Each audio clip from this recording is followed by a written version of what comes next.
here. If you just joined us, it's still Enterprise Morning, reaching you from Enterprise Television. Let's get to our main conversation for today. The Nigerian Labour Congress, NLC, has suspended its planned nationwide protest against the federal government's recent 50% hike in telecom tariffs. The decision came after a meeting with government representatives at the office of the Secretary to the Government of the Federation. NLC President Joe Ajaero stated that the government agreed to establish a broader committee to review the tariff structure. The committee, comprising 5 representatives from both sides, is expected to submit its finding within 2 weeks. Ajaero emphasized that the NLC, as Africa's largest labor organization, must be included in any stakeholder consultation. The NLC's next step, including protest, boycotts, or service withdrawal, will depend on the committee's findings. While the submission of protest letter has been postponed, Ajaero highlighted other unresolved economic concerns such as high electricity tariffs and excessive taxation on workers. The labor union remains committed to addressing these pressing issues, stressing that the burden faced by Nigerians must be tackled. The outcome of the committee's review will determine the future course of action as the NLC continues to advocate for fair and inclusive policies. I still have with me John Akerele. Thank you so very much for being here. We truly do thank you. Thank you for having me. Beautiful. All right, so let's get to this particular issue. I know for some time now, we've talked about Joe Ajaero and what he is about, what we are used to when it comes to when they back and do not bite. Unfortunately, Nigerians are becoming inundated and getting used to NLC. When they say they will do something, just at the middle of the whole thing, everything crumbles. Do you think this is another great thing to be grateful for, that the NLC didn't allow their strike? Thank you very much. I think that's why trust for me is really, really important. And our leaders, our political class, should understand, our leaders at different levels should understand that when you give your word to the people and you're able to live up to that word, you break their trust. And when you do that over time, your words do not carry weight and they see it as just being playing around. And what that does is that not only does it affect the people that are following you, it also affect the people you're also agitating towards. And so now even the government of the day knows that that's just a normal pronouncement. It's before 8 o'clock. It will be cancelled again. And so, for me, it has shown that, people have intentionally watered down the efficacy and the importance, of the Labour Congress. And it has been a pain.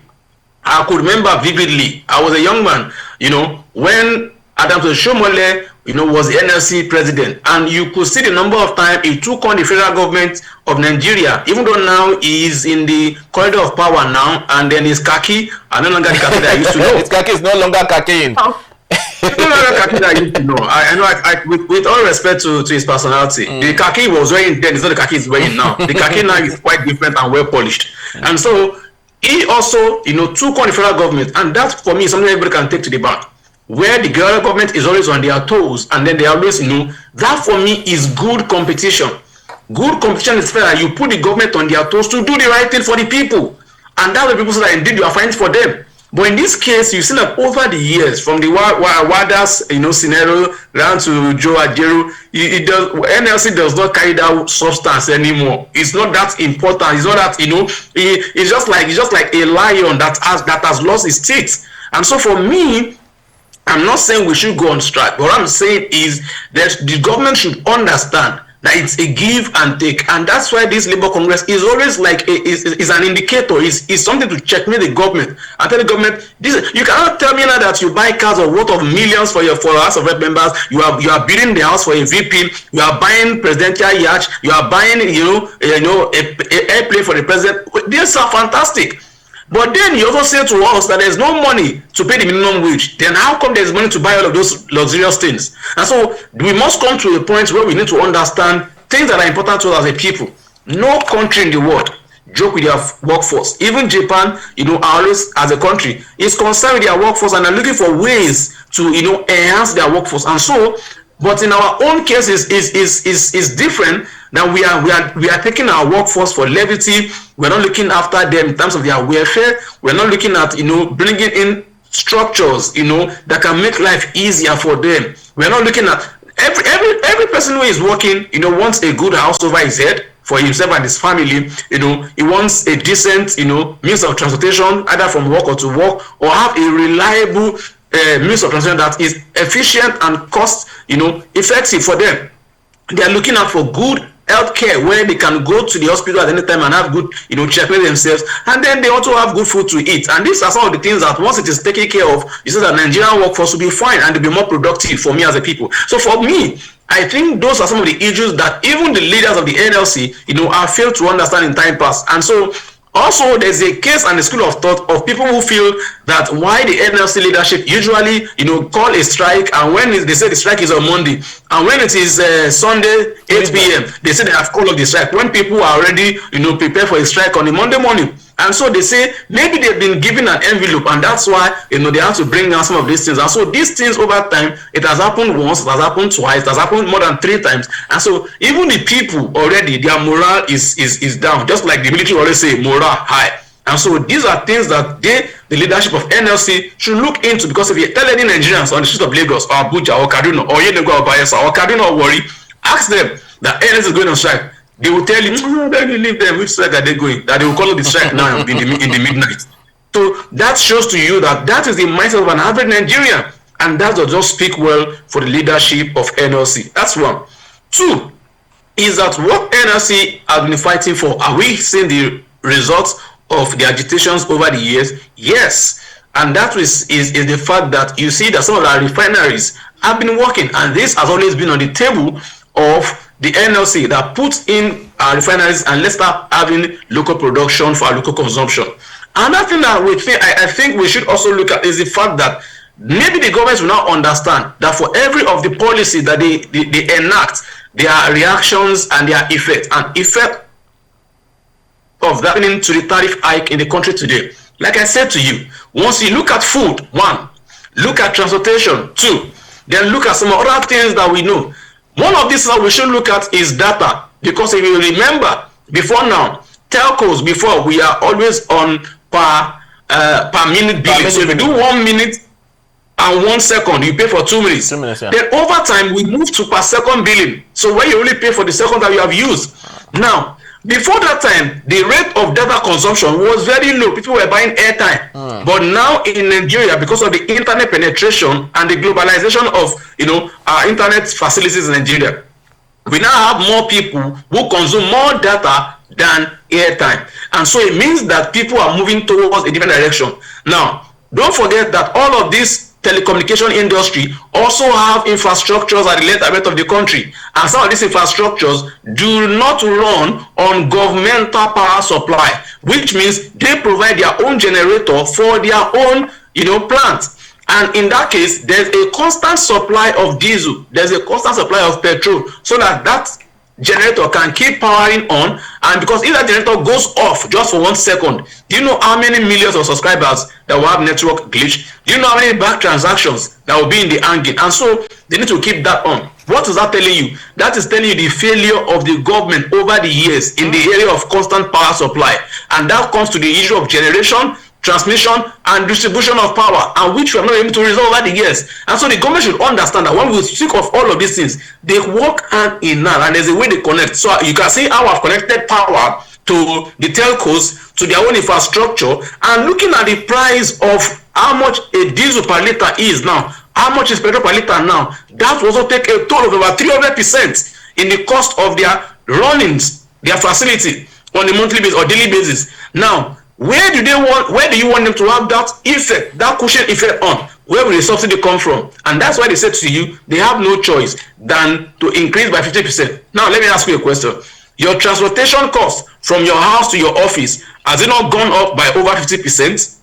Your cost of buying food, has it not gone up more than 50%? If the answer is yes, how come will you now say that the cost of tariff should not go up? If truly we be sincere with ourselves, what we should look at is how the government will make that place a better country, so that all of these questions will not be hanging. If there is constant power supply, there's no need for you to buy generator. There's no need for you to buy diesel to service any plant, and that would have cut a lot of money from your expenditure, which would have also resulted in you lowering your price of data for the people, and then you can have more customers. So these things are things that we all need to look at. The government should come to the table, NSA should come to the table, the telco should come to the table and present facts and figures. And this is not a matter of let's not be sentimental. Let's present facts and figures based on our argument and see how we can help Nigerians. But in all, Nigerians deserve to have good data. One thing again that the telcos will also have to take to the table is the fact that their customer service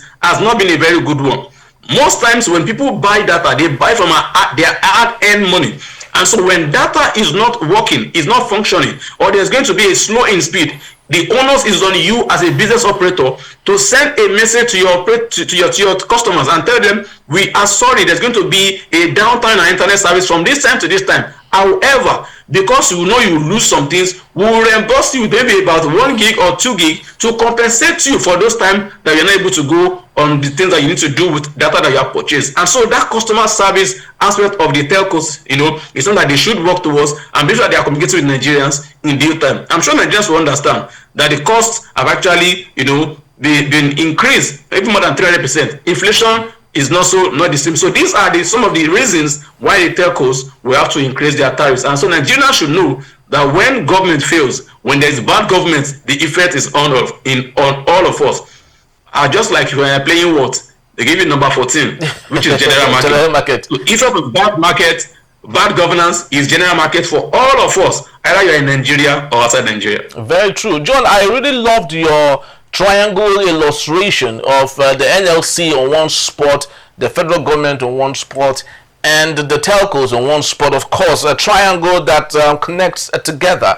But I'll speak to us on the issue of because we've seen the feud between the NLC and the federal government on similar issue, like the subsidy removal that, of course, led to increase in cost of transportation and all. When Joe Ajaero, representing the NLC, and President Bola Ahmed Tinubu were seated and discussing how they could figure out a way out, at the end of the day, they reached a truth. But Joe Ajaero at the end said that President Bola Ahmed Tinubu deceived the NLC. They didn't know that he was going to double the price of fuel. As at the time, fuel was about 400 naira when he declared subsidy was gone. And they reached an agreement for a 75,000 naira minimum wage. President Bola Ahmed Tinubu further increased the pump price of fuel to 1,000. And Joe Ajaero said that the president deceived them. Do we see another deception again from Joe Ajaero with another second round of negotiation with the federal government on this matter? Now, the thing is, there's nothing like anybody deceiving anybody. Okay, we have gone past that stage where you can just come and say things to the public. Whatever you have to say, you have to prove facts. Okay, now if there are documentations, that both the federal government and NLC have signed, you should take it out to the public and let people say this is our agreement, and then let the federal government debunk that agreement. That this is the way to go. It's not just by you coming and saying, oh, this is our agreement, President Bola Ahmed Tinubu deceived us. No, we don't want to come on hearsay. The thing is, we as NLC and federal government, we're on an agreement. This is the signed copy of the agreement. This is the president's signature. Now, if the president did not sign the agreement, let the president, through the presidency and there are so many of the presidential agencies that speak for the president to debunk that fact. So don't come and tell us president deceived us. I'm not saying that the president did not deceive you, but what I'm saying is provide proof to that effect that, okay, this is the agreement we signed. These are the people who signed on behalf of the president, and they have names. They are not ghosts. Okay, so we should stop this habit of just giving out statements baseless that does not have proof. So if you are saying that the president deceived you, give us documents to prove the fact that this is what you signed, this is what the government agreed on, but this is what they went on to do. And so at the end of the day, we can now come back and say, okay, the government cannot be trusted based on the fact that the previous transactions, previous agreements was not acted upon. Then we can move on that. But in this case, Nigerians have not seen something of such. So I think going forward, we always should learn from our past occurrences so that we don't have future occurrences. But one thing that I think is more important for Nigerians is that the Nigerians want to have a better life. Now subsidy is gone. We have saved more money. The governors have received more money. My brother, Nigerians have not felt the impact of this more money. Not in Lagos, not in Abuja, not in Kaduna. So the thing is, where is the money? That comes back to what I've been saying to you. Accountability and consequences for actions.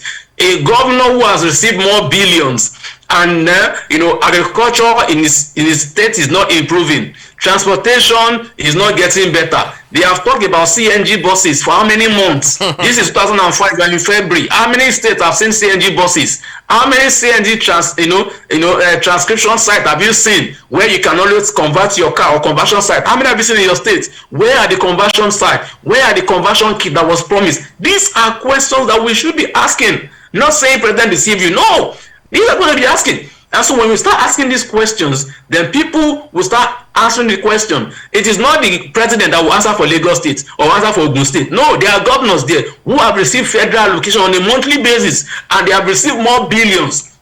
Now, where did you put in these more billions? These are the questions that each of us should be asking our state governors, and they should be answering us. It's not a time for us to say there's no money for infrastructure development, there's no money for good transportation, but there's money for one base. Are you okay? Are you normal? So these are the things that we should be asking ourselves. And so governors and and the people should always be on their toe, holding their government accountable at both the federal, the state, and the local government. For the local government now, there's local government autonomy, which means that the local government chairman receives allocation directly from the federal government. And so we should be asking questions. How much is allocated to your ward? Your ward comprises of about 7 streets or 8 streets or 10 streets, depending on how big your state is. And so there's a money that has been allocated to your street for a project that can take care of. Maybe your own is primary center. Maybe it's a primary school in your vicinity.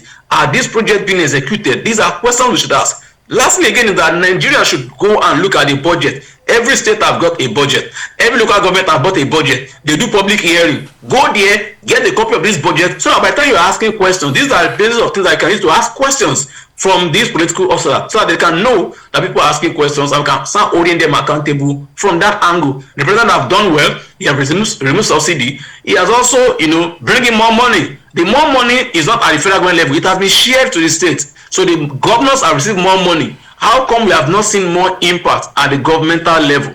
How come we have not seen more impact at the state level?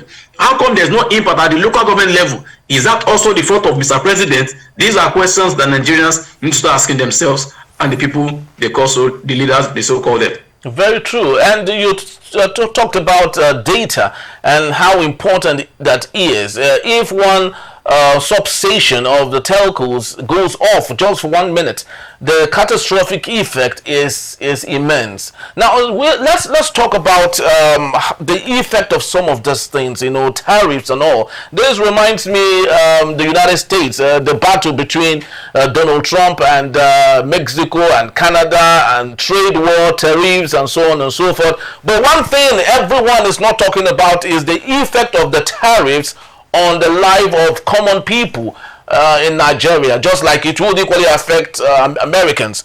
Now, how do you think Nigerians can start bracing for the consequences? Because by March, this tariff will take effect. How do you think Nigerians can better manage this situation? And let's not forget, data availability has helped so many Nigerians, especially the young people, with social media paying and the availability of them creating content and making so much from it. It is going to affect these things. Unfortunately, we don't even have data to show some of these things. But speak to us. How do you think Nigerians can amend and, of course, continue? So that's why I always say to you, when people like us speak on the failure of government over the years, it's not for personal gains, because I know that the effects of bad governance, move beyond one generation, is generational. Do you know how it affects you? Even you that you are in school, there are some problems that you encounter while in school, and 4 years will become 8 years, of course. So it has affected your life. And so something that your colleagues on another part of the world will go to school in 4 years and they are graduates. You are still in school 8 years. You are still struggling with it. Why? Because the federal government and your lecturers are not in good terms. And so they also strike and the likes. So these are some of the things that we need to understand, that all of these things work hand in hand and they are interwoven. Now, Before now, what is our internet penetration as a country? That is where data comes in. Now, what is our internet penetration as a country? How many mobile phone companies do we have in Nigeria now? How many brands are making sales? What is the profit margin of these brands over the years? Do you understand? And how have these brands been evolved? You have Infinix, Tecno, and the like, Samsung, and now there are new brands coming into the mobile phone industry. Why? Because there is a market for it. That says to you that there's an increase in internet penetration. Now, what that says to you also is that you have also data providing service, companies who are providing data to Nigerians. Now, that also gives you room for good competition. But the truth of the matter is there is a running cost for every business owner. And so either you say you are company A or company B or company C, all of you need power, which is electricity, to power your infrastructure in the length and breadth of the state or the country. And so the amount you are buying your own diesel is not the amount I'm buying my diesel. That's why we are the general market for all of us. That's number 14 for all of us. So it means that at that point in time now, all you need to now look at is how can we look at our margins and how can we beat down to meet competition. But to get to a point in time that you cannot beat down your profits just because you want to have a good market share. At the end of the day, you see that margin that you have put that is not sustainable. Why? Because there are also overhead costs. You are going to pay salaries. Okay, and so if you look at all of these things, it accumulates into more problem for even the operators. Now, this is what the country should do, that I think, in my own humble opinion. One is that let's look at the parameters that engulf more money from these service providers. So ask them, in a year, how much do you spend on power? If they give you an estimate of how much they spend on generating their own electricity, now look at the number of companies you have. It's about 5 or 10. Now ask them, are you ready to invest this amount of money into electricity? And if they say yes, now that can be public and private partnership between the government and these operators. Already, if they say they are not partnering, they are going to spend more money in generating their own power. Now, can they collaborate with the government to invest in power generation, power distribution, so that they can have constant power supply for their own facilities? Now, what will that do for us as a people? That will increase our power generation. That will increase, our rating as a people, as a country. Now, what that will also do for the business owners is that will reduce their costs on maintenance and their cost on generating power. And what that will do again is that once that is reduced, they have more money, to pay their staff, and then they can reduce this tariff. There will be no need for increase in tariff because some of their biggest problems are being solved. Also, the issue of security. Don't forget that some of these, mass of these operators are in very remote areas where some people go there and then they vandalize some of their properties, and they spend huge money in millions to repair these infrastructures and to put them in place. Now, additional money that they incur is that they now start getting security personnel to secure those things. And so John, let's not forget the Lagos Calabar Highway. There were lots of it is still the same thing we're talking about. The Lagos Calabar Highway, in the course of dredging and all of that, they destroyed lots of cables belonging to telcos, and they're not even saying anything about now, that. The point is, if these people now get security personnel, right? Now they incur more costs. Now they are incurring costs on security to safeguard their infrastructures, facilities. They are paying more on petroleum products to service constant power supplies to their facilities. Now, these are two different costs that they never incurred ab initio. If the place was safe, if there was constant power supply, those two costs would have been, taken out. And I can say to you, these are some of the demons in what is taking money out of their pocket. Now, if these two can be solved by the government to these people, you see that you make the environment more conducive, and the ease of doing business index will go on the increase. Now, as to the issue of the Lagos Calabar Highway, that we have so much destruction in that regard, and that's where environmental impact assessment comes in. It's so sad this day that when we want to do some programs and then we ask government agencies, have you done your environmental impact assessment? How will this project impact the environment? Is there a better way of doing this so that it does not impact the environment? In a place in China, they have to build a road, and this road is actually a rail. They have to build a rail line, and the rail line will actually go destroy a very huge building. And then the government and the owner came to a conclusion, and they took out a particular, I think about 2 or 3 floors from the building, and they converted that into a rail track that can allow the passage of the rail without destroying the building. Okay? And it's a win-win for both the people and the government. Until now, those things still stand. In fact, it serves as one of the tourist centers people come to go and watch. Some even bought bus to pass through that tunnel to see the house. You know, just for them to see. And that is also generating money for the country. You know, bringing in more tourists, getting more money for hotels, accommodation, and then you have created more jobs. Because there are some people that will drive the bus through that tunnel. Those bus drivers have been employed because they keep having tourists who keep coming in day out to check that place out. And so I think for us as a people, when we speak, look at, I know you have good intention for the people. Also check the environmental impact assessment, and then call the people to the table and ask them, this is what the government wants to do. It will affect you. How do you think we can have it in a win-win that the effect on you or your business can be minimized? In that case, the people will see the government as somebody who is inclusive, somebody who is ready to listen, somebody who has the interest of the people at heart. You can't tell me that you want to create a road and you are destroying businesses. How does that make sense to you? These are things that have, you know, generated, you know, investment in billions of naira. And so how can those billions of naira just go down the drain? Why? Because we want to do something. So I think at that point in time, there should be a sit-out where there's a win-win. Look at the environmental impact assessment and look at what we can do so that together, both the people who are investing in those areas will have more investment, and the government also will create more infrastructure for the people. In that case, it's a win for the government, it's a win for the people, it's a win for the country. We can generate more money and it will be fine. Now let me say on a last note, imagine if we have a coastal highway along that landmark on Oniru Beach, and then while you are traveling along that route,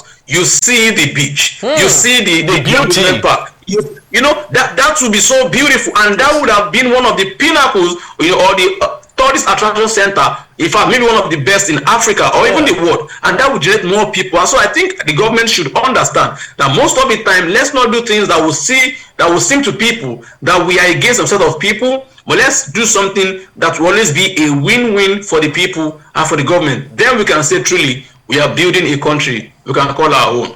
And I think that is really, really possible. Very so possible. And of course, while we talk about tariff and the impact and consequences of some of those things, while we narrow our searchlight on the consumers, some of the telcos are equally feeling the heat. Just between November and December, 9Mobile, the fourth largest mobile operator in Nigeria, lost 6,079 subscribers. 6,079 subscribers in just 2 months. And imagine what that impact would look like. Possibly, maybe before the end of this year, 9Mobile might be no more. And this is as a result of some of the things that we keep talking about on transparency, on government having a win issue with people that do businesses and so on. Thank you so very much, John Akerele. We truly do appreciate your wonderful time. Thank you for having me, and God bless Nigeria. Thank you. All right, people, that's just the time we have for today. I'd love to believe you enjoyed our show, but please do well to see us. You can always rewatch this episode when you visit us at enterprisetvnews.com, and also to subscribe on all our social media platforms at Enterprise TV7. I'm Henry Igwebike. Thank you for watching. I'll see you tomorrow. Bye-bye.